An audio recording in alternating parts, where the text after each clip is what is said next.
Human sa hit series niya nga may special tatay o one of the base, karon laing challenging project na usab ang giandam sa atong bisita alang sa pinakabag-ong afternoon drama nga Ang Dalawang Ikaw. Makauban ta this morning kapuso actress and singer Rita Daniela. Maayong buntag, Rita. Welcome back sa GMA Regional TV Live. Kumusta? I'm good, thank you. I just want to say maayong buntag at maupay nga aga to all the viewers of GMA Regional TV Live. Thank you so much for having me. I'm just really grateful na magsa-start na kami ulit mag-work. Babalik na kami ulit to shoot Ang Dalawang Ikaw. Mas nakilala at mas minahal ka naming lahat because of your very memorable role as Aubrey sa My Special Tatay. Do you consider it ba as your biggest break? Oh yes, definitely. Kasi I was on the verge of letting go na of my showbiz career. That time, I actually nagpaalam na ako sa management ko.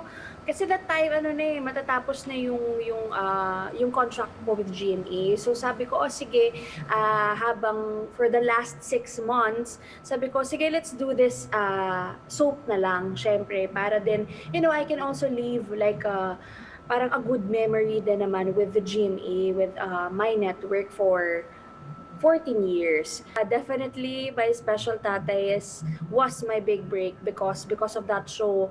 That show opened me a lot of doors. At ngayon, a different Rita and a more mature Rita ang makikita namin sa Ang Dalawang Ikaw. How did you prepare para sa karakter mo dito bilang si Mia? I had to talk to, observe na mga friends ko na mommy na, of course, my mom, talagang bumibisita ako nun lagi sa bahay namin kasi gusto kong makita kung paano ba gumalaw, paano mag-asikasong isang ina. Doon ko natutunan na, grabe, sobrang selfless pala. Nauunahin muna talaga yung mga anak. Kasi talaga nga asahan nila dito na si Mia talaga, palagi niyo siyang makikitang iiyak siya.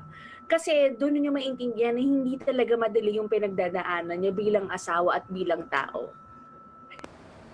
At ngayon, Rita, let's entertain a question from your fan galing sa Twitter at Ritken Vibes.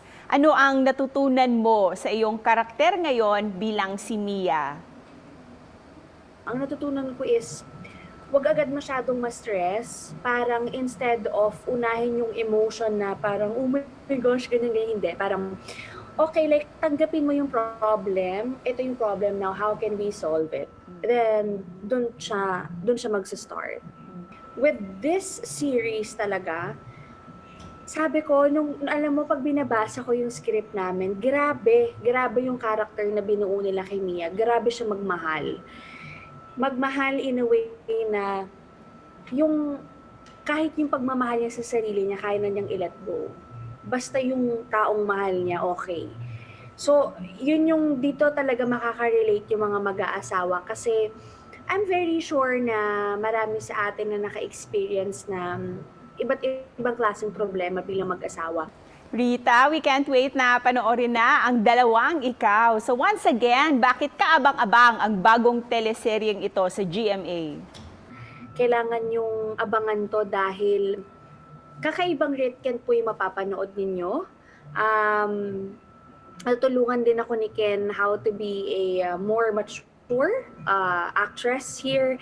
And kakaibang Ritken kasi sobra kaming nagtulungan din talaga ni Ken. Iba yung collaboration namin dito sa series na to. Once again, congratulations Rita on this project at daghang salamat sa iyo.